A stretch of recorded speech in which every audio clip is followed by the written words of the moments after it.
Hello, my name is Nick, and this is Zumb's Travel Blog. This first episode will be all about me, and some just background about me, what I'm doing, and also the pre-departure process. I am a University of Cincinnati computer engineering major, and I am participating in University of Cincinnati's International Co-op program. This program entails students traveling abroad and interning at companies, generally in Germany and Japan, but also in France and Spain. So I will be interning for 6 months in Munich for Crown Gable Stapler. They're primarily an American company, but they also have offices across the globe, and they make forklifts. Some more about me. I am an avid trumpet player in UC's Bearcat Bands, which is their marching band and basketball pep band and some other jazz concert bands. I'm also a member of Engineers Without Borders, who we help design and fund and construct water distribution systems for communities in Africa. With this international co-op experience, I hope to learn about German and European culture and how they work and have life differently. I also hope to improve my German skills and really just experience something unlike anything I've done before. Afterwards, and kind of after college, after I get my bachelor's, I hope to continue my education at UC and get a master's of science in computer engineering. Now is the time for some disclaimers. While I do intern at Crown Gable Stapler, which translates to Crown Forklift, in the US they're known as Crown Equipment, I do not represent their company in any way. I will later in the series talk about some of my experiences working at them and everything involving German work culture, but I do not represent them in any way. Also know that this is all just my experiences. So I will try and remain accurate, but it may not apply to you or your situation or might be wrong. So be aware, do your research. So what is the first step of going and preparing for this international co-op? I would say the first step is to learn the language. UC requires 2 semesters of language instruction, but if you can get more, I strongly recommend it. For me, it's been the hardest part of dealing with living in Germany is that everyone speaks German. Sure, they might also speak English, but they're going to start with German, and they might not know that much English. And if I can speak and convey myself in German, it goes much smoother. So if you can get as much language experience as you can, I would highly recommend it. Next step is getting a passport, which I won't talk about because it's pretty simple, but you need to have a passport if you want to do this. You'll need a passport pretty early in the visa application process, so get one. Next step is to actually find a co-op. And the process is pretty similar to the US. There's lots of websites where people will post jobs for internships. In Germany, you're looking for practicum, that's kind of like a practical, it's rough translation, and you just apply to places. It's pretty similar to the US. Something I noticed pretty early on is a lot of listings will have M/F/N. This basically says that their position is open to all genders, even if they use, like in German, everything is gendered. So like masculine nouns versus feminine nouns. And even if they're using masculine nouns, they're specifying that this position is not specific to men.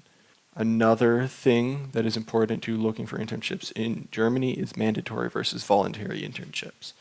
At UC, if you are mandatory to co-op, you can be considered a mandatory internship in Germany.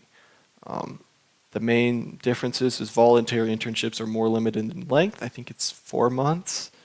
Not confident on that. Mandatory internships do not need to be paid minimum wage. Minimum wage in Germany is 15 euros. I am not being paid 15 euros an hour.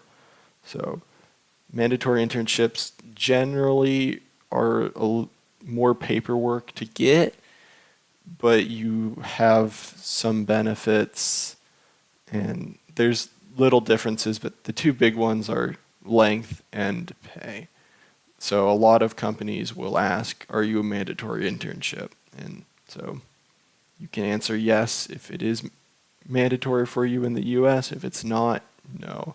You will probably have to provide documents so that you're enrolled in your university, that it's actually required part of curriculum. There's a lot of paperwork in Germany you'll soon figure out. Now, for me personally, I applied to a bunch of places.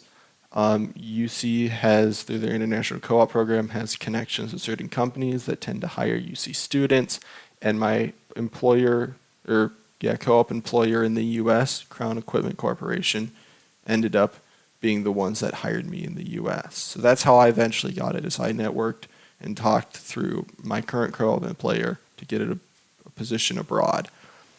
I ended up getting 0 interview offers from places I applied to online. I got a couple interviews from UC's connections, including a co-op offer that I ended up not accepting. But so just be aware that it can be very hard. It's probably a good idea to reach out to international recruiters and not just apply to places like I did. The next step, once you've gone through that and actually got in a co-op, so pretty big jump, is getting a visa.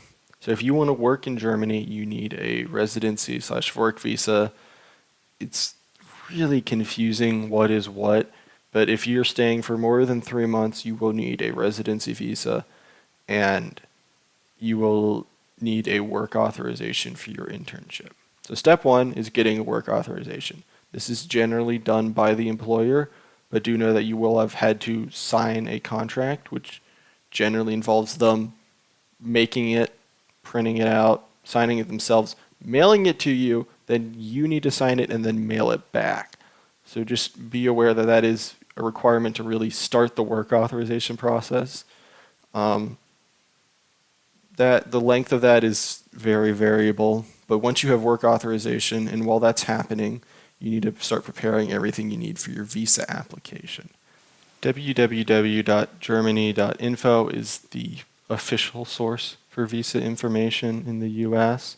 So anything there is probably accurate, and you should make sure that you're double checking everything you see with that.